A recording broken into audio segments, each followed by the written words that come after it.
fazendo a sua reflexão litúrgica, fazendo a reflexão litúrgica deste final de semana, que é o 14º Exato. domingo do tempo comum.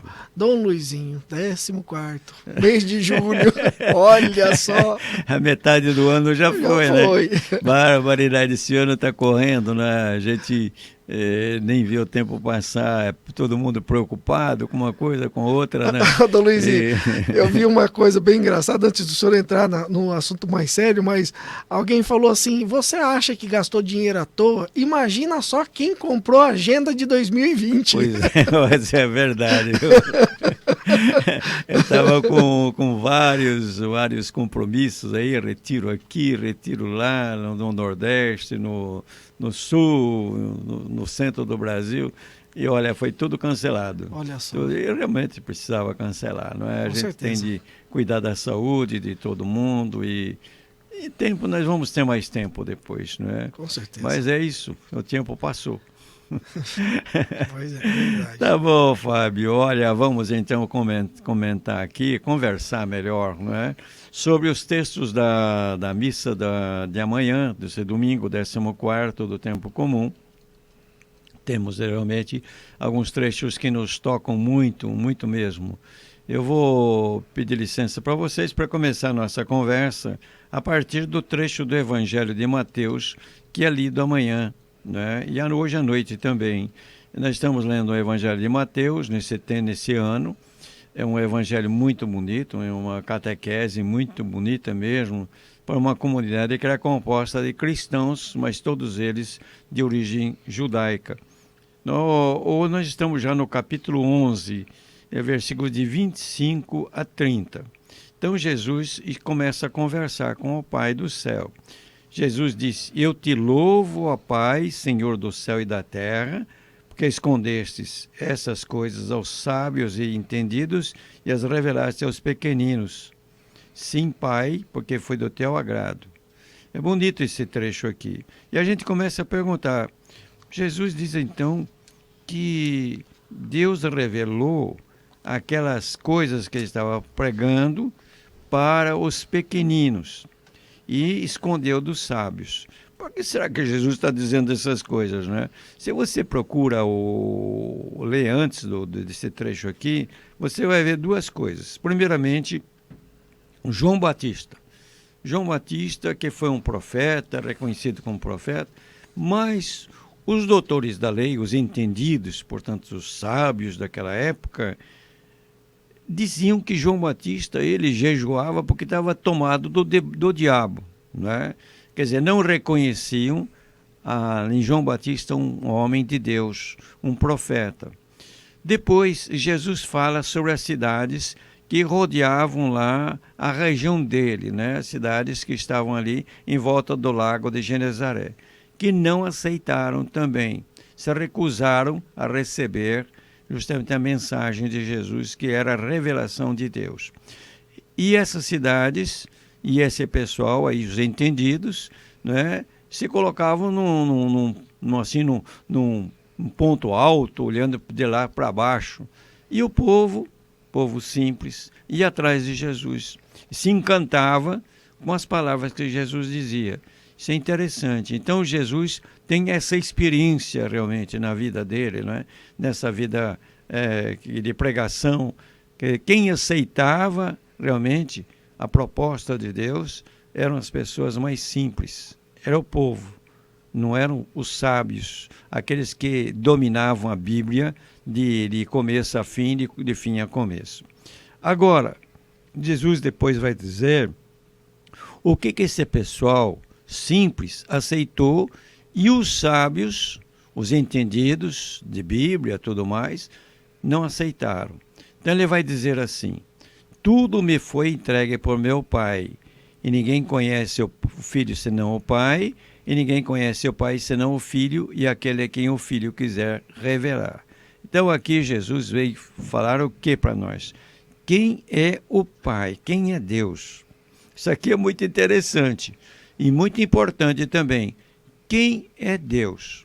Então Jesus vem dizer com autoridade, porque ele é o Filho de Deus. Então ele vai transmitir para nós não conhecimentos, vem transmitir para nós experiência.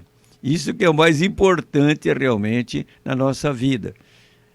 Há pessoas que falam muito de Deus, escrevem livros sobre Deus, livros bonitos, maravilhosos, mas não têm experiência de Deus. É só uma coisa de conhecimento.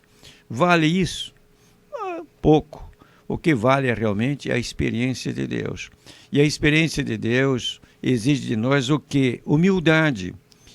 Nós, muitas vezes, tomamos atitudes como se nós fôssemos o Deus. Né? Então, julgamos os outros, condenamos os outros. Isso é só Deus que pode fazer e nós às vezes fazemos. Né? Então, quando nós tomamos atitudes de Deus, o que acontece? Nós não temos a experiência de Deus. A experiência de Deus que é a mais importante. Nós precisamos ser pessoas simples, pessoas de coração simples. Realmente a gente se livrar de preconceitos. O preconceito é uma coisa muito ruim. É muito ruim mesmo. Por que é ruim? Porque a gente já vê a pessoa e rotula, aquela pessoa é assim. Né? Isso não presta. A gente tem de ter o coração aberto, nós somos pessoas livres. Né? Então, a gente quando se encontra com Jesus, a gente tem a revelação de Deus. Né? E aí então, é isso que Jesus disse, ninguém conhece o Pai senão o Filho, e ninguém conhece o Filho senão o Pai, né? E Jesus que revela para nós, né? O Pai, quem é Deus. Essa experiência que ele teve de Deus, você conhecer é a experiência, não é só o conhecimento assim de cabeça. E aí, nesse trecho, nós temos uma colocação de Jesus que é muito confortante.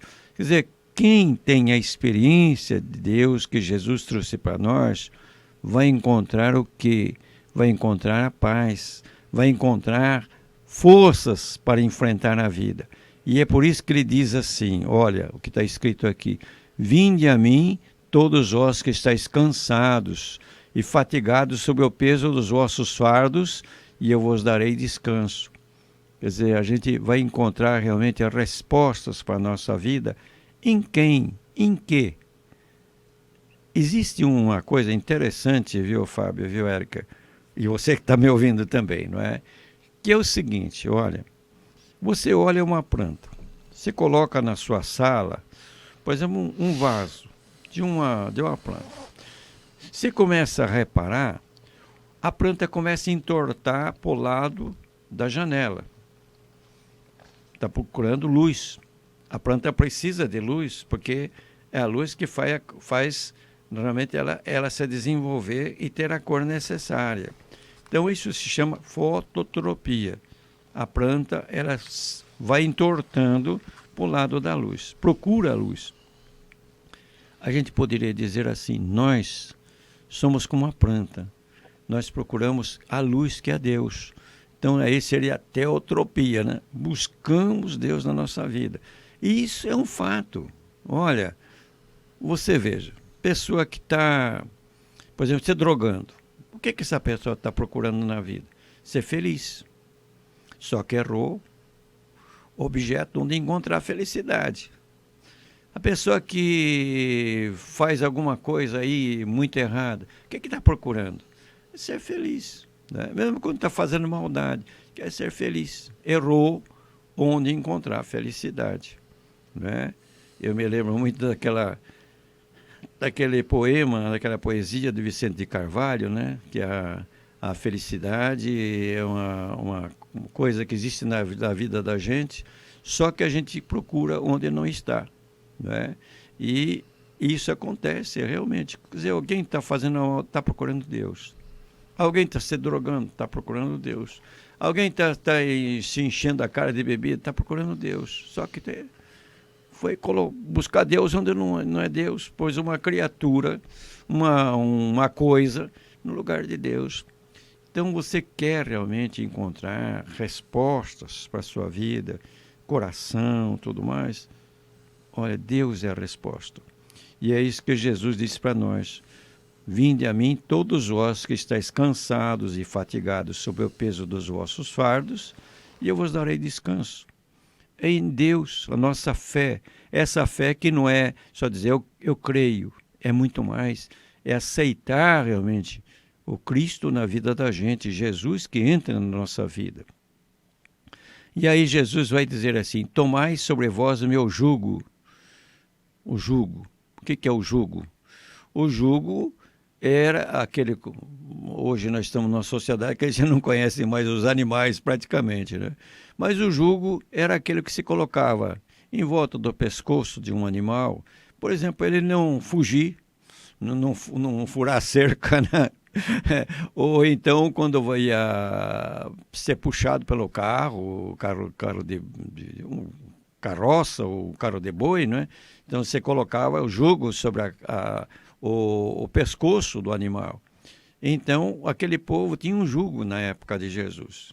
Que jugo é esse? Era a lei do Antigo Testamento, que era muito pesada, muito meticulosa. E eles não tinham nem possibilidade de cumprir aquilo que estava escrito. São Pedro que fala isso, não sou eu, né?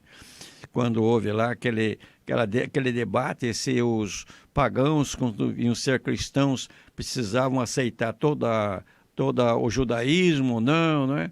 São Pedro vai dizer isso. Nem nós temos possibilidade de levar isso, de cumprir isso, né? Agora, é muito pesado. Jesus vem trazer um jogo novo. O que Jesus ia fazer? Quebrar essa coisa triste que faz a religião ser uma camisa de força, assim, amarra a gente. Não, Jesus vai livrar disso. Agora é a lei da liberdade. São Paulo fala muito disso na carta aos Romanos, na carta aos Gálatas, né? A liberdade é a lei da misericórdia de São Tiago, é o amor. Então agora... você faz certas coisas não porque você é obrigado, mas porque você ama. É consequência, não é imposição. É você amar e aí você vai fazer certas coisas que são importantes na sua vida e evitar outras que contrariam essas convicções que vêm do amor. Então, Jesus dizendo, tomai sobre vós o meu jugo, que é a lei do amor, e aprendei de mim. Então, olhar para Jesus como um exemplo. O que Jesus nos dá como exemplo? Porque sou manso e humilde de coração. A humildade, veja o começo desse trecho, né? Deus se revela aos pequeninos, às pessoas humildes, às pessoas que têm coração sem preconceitos, né? Jesus é manso e humilde de coração. E a mansidão também. Jesus não usava a violência para impor as coisas, não. Jesus propunha. Jesus era manso e humilde de coração. E ele vai terminar dizendo depois, o meu jugo é suave e meu fardo é leve. E realmente, quando a gente tem essa experiência de Deus que Jesus trouxe para nós, olha, as coisas são diferentes. Então você vai na missa, não é porque você é obrigado. Não, você vai na missa porque você ama, porque você sabe que é um momento de encontro com Deus na palavra, na Eucaristia. Você evita certas coisas na sua vida, não é porque você é obrigado a evitar. Não, isso é consequência. Você ama, e quando a gente ama, a gente não vai fazer coisas que contrariam as pessoas. É um trecho muito bonito esse. Alguns dizem que seria o ponto alto do Evangelho de São Mateus. Não sei se é verdade, mas é um dos pontos altos, sim. Né? A revelação de Deus às pessoas que têm o coração humilde, modesto, pessoas que realmente se abrem para a ação de Deus. Né? E aí então a gente descobre a experiência de Deus. Não falar de Deus, mas experiências. Sentir realmente quem é Deus e Deus quem que é o Pai. Né? Nos ama, nos quer bem. E aí, a gente vai encontrar em Deus as respostas. Jesus é a resposta, não é? Uma resposta para os nossos problemas. Você não vai se perder em problemas. Agora, estamos vivendo essa pandemia. Tem gente que está perdida. Esses dias eu recebi uma carta, o marido dizendo, minha esposa está... Levei no médico, mas disse, isso é estresse. A pessoa se perde no meio dos problemas. quando a gente precisa ter tranquilidade. Agora é momento de tranquilidade. E na sua vida também, meu irmão, minha irmã, olha, tenha tranquilidade, mesmo quando parece que o mundo está caindo. Não está caindo, não. Você tem realmente em quem se apoiar, que é nosso Deus, o Deus de Jesus Cristo. Essa leitura, para mim, dá o sentido todo da nossa liturgia de amanhã. Agora, completando isso, a gente vê, Jesus fala, aprendei de mim que sou manso e humilde de coração. Então, a primeira leitura é tirada do profeta Zacarias. Zacarias é um dos 12 profetas menores. Escreveu menos, por isso que é menor. Não é pela importância, não. Zacarias, o capítulo 9, versículo de 9 a 10. Essa leitura, se você se recorda, é colocada no Domingo de Ramos. Porque aqui tem a profecia, como é que Jesus iria entrar em Jerusalém, né? Então, veja só, assim diz o Senhor, exulta a cidade de Sião, rejubila a cidade de Jerusalém. Quer dizer, é um convite à alegria. Alegra a cidade. Eis que vem teu rei a teu encontro. O rei novo, o rei esperado. Ele é justo, ele salva, ele é humilde e vem montado no jumento. Um potro cria de jumenta. Então, lembra da entrada de Jesus em Jerusalém? É lido esse trecho. Aqui, o que ele quer dizer? Dizer, a humildade e a mansidão. Não é aquele rei que vinha precedido de um monte de carruagens, montado num cavalo daquele bonito mesmo, né? Um corcel, bom, corcel não havia naquele tempo, corcel é mais aqui na América do Norte, né? Mas é um cavalo bonito, né? Não, vem montado num jumento. Quer dizer, a humildade, justamente, mostrar que nosso Deus, ele não gosta de coisas assim. Nosso Deus é manso e humilde. E aí, então, ele vai dizer, não é, o Zacarias, falando de Jesus, né? Ele eliminará os carros de Efraim, os cavalos de Jerusalém. Quer dizer, então ele vem trazer justamente essa mensagem de humildade. E depois vai dizer assim, quebrará o arco do guerreiro, é a paz, anunciará a paz às nações. Veja só, então, é isto que Jesus veio fazer realmente. Ele, na carta aos Efésios, é definido como, ele é a nossa paz. Jesus é a nossa paz. Seu domínio se estenderá de um mar a outro e desde o rio até os confins da terra. Quer dizer, Jesus vem trazer agora não um reino que era como o reino de Israel, por um povo. Não, o reino de Deus é para todo mundo. Jesus vem trazer a proposta do reino de Deus, que é justamente viver essa experiência. Mas para entrar no reino de Deus, você tem de ser humilde e manso de coração, como Jesus, para ter a experiência de Deus, não é? O Salmo 145, na numeração da Bíblia hebraica, e 144 na Bíblia grega, ele é um comentário a esse trecho de Zacarias. Então, ó meu Deus, quero exaltar-vos, ó meu Rei. Veja, então, a exaltação a Deus como Rei, que vem, naturalmente, com o propósito de paz. Misericórdia e piedade é o Senhor. Ele é amor, é paciência e compaixão. Veja, então, nosso Deus não é aquele Deus prepotente que vive soltando raio em todo o mundo, não. Ele é misericórdia, piedade, amor, paciência, compaixão. Que vossas obras, ó Senhor, vos glorifiquem. Na glória e o esplendor do vosso reino. Volta novamente a palavra rei e reino. Agora nós interpretamos como o reino de Deus, o reino dos céus, como a gente encontra nos evangelhos. O Senhor é amor em sua palavra. Veja como volta isto no Salmo, né? Então o reino de Deus é muito diferente do reino dos humanos. O reino humano, o rei, ele se veste com coroa, aquele manto, aquele cetro de ouro, toda aquela imponência, né? E todo mundo em volta lá, reverenciando. Nosso Deus não é nada disso. Jesus entra em Jerusalém, mas é uma entrada de um rei humilde. E a carta de Paulo, estamos lendo a carta de Paulo também, assim em seguida. Por isso que às vezes o tema não coincide muito com as outras duas leituras, mas é muito bonito esse trecho da carta de São Paulo aos Romanos. É o capítulo 8, versículo 9, 11 a 13. É muito bonito aqui, sabe, Fábio? É muito bonito mesmo. Que São Paulo vai lembrar uma coisa que para mim, é uma das coisas mais bonitas que a gente pode imaginar. Deus, o Espírito Santo, mora dentro de nós. O Pai nos mandou o Espírito Santo para morar dentro de nós. O Espírito Santo, que é a vida de Deus, é o amor de Deus. E os 7 dons do Espírito Santo, entre eles, nós vamos encontrar o conselho, a inteligência, a sabedoria, né?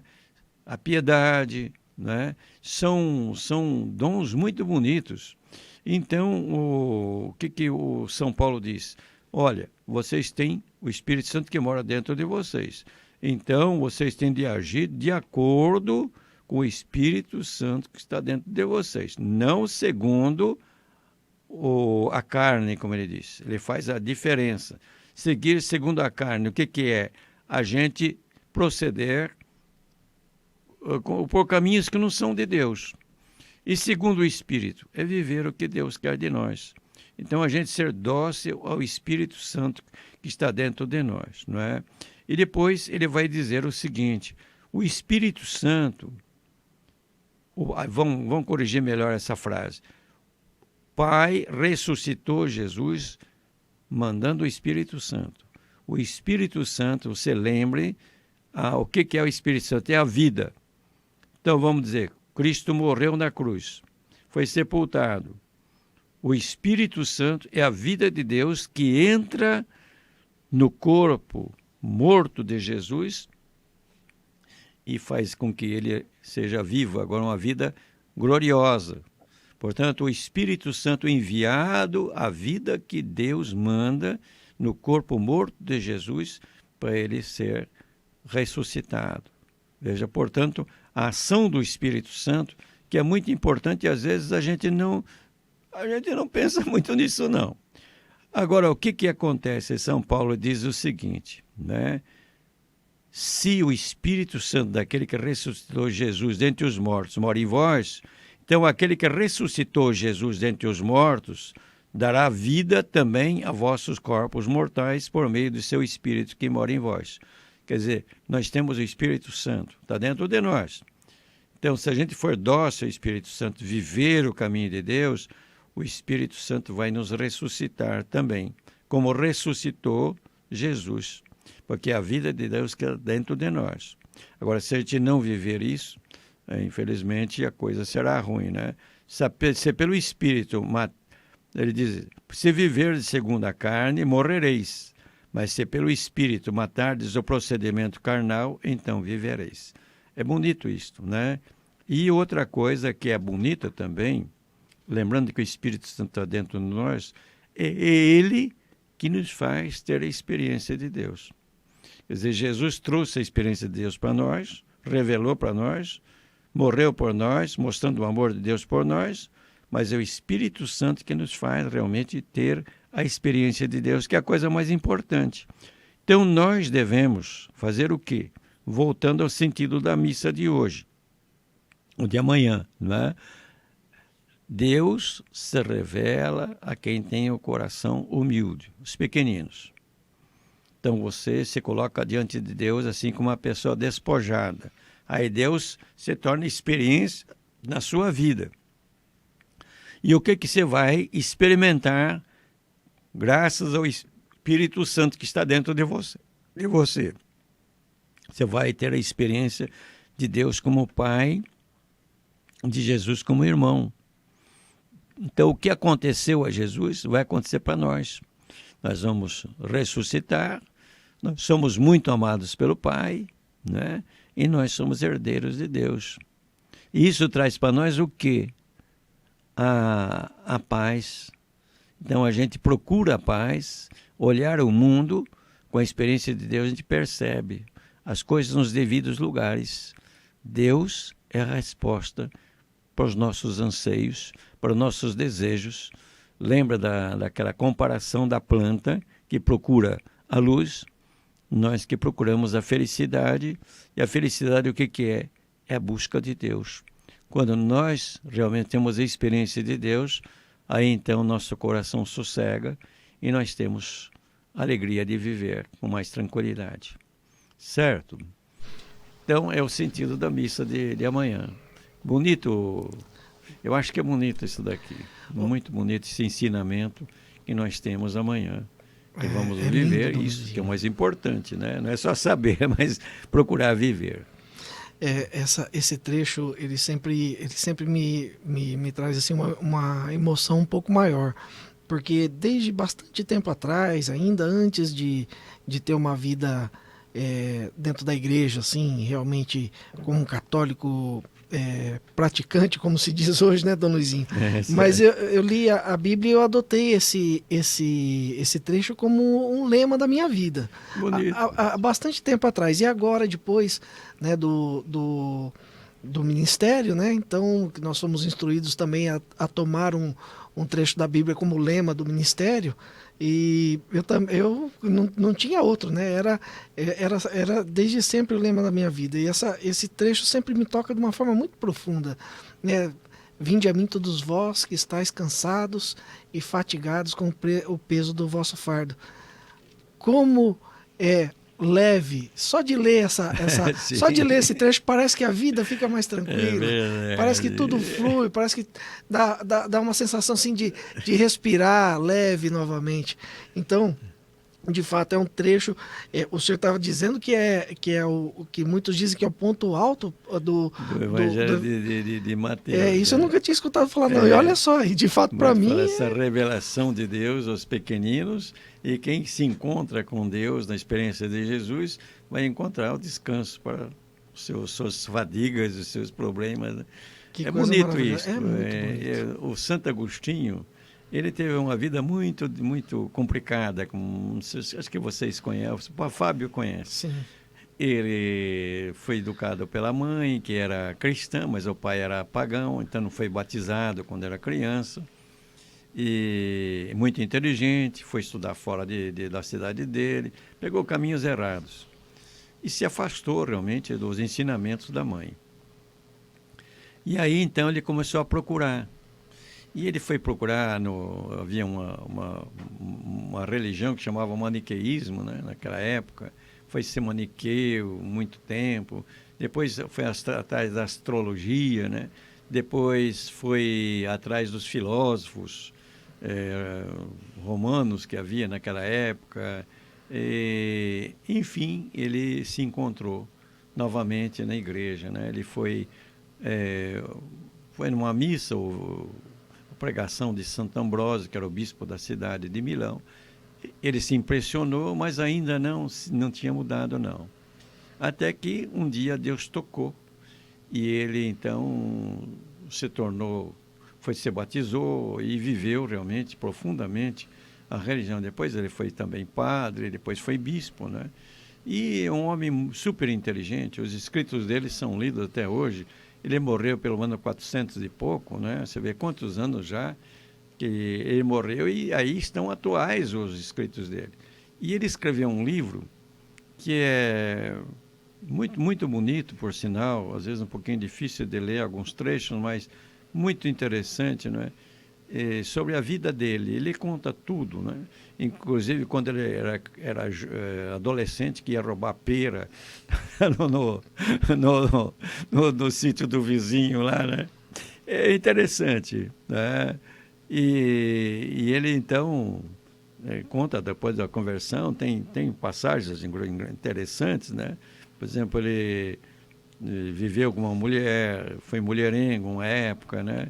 Aí depois, quando mudou de vida mesmo. Daí ele conta lá, ele tinha dificuldades, claro, né? Tentações, porque quem que não tem tentação, né? Mas o livro dele, a coisa interessante, ele começa dizendo assim: meu coração estava inquieto, enquanto não repousou em vós.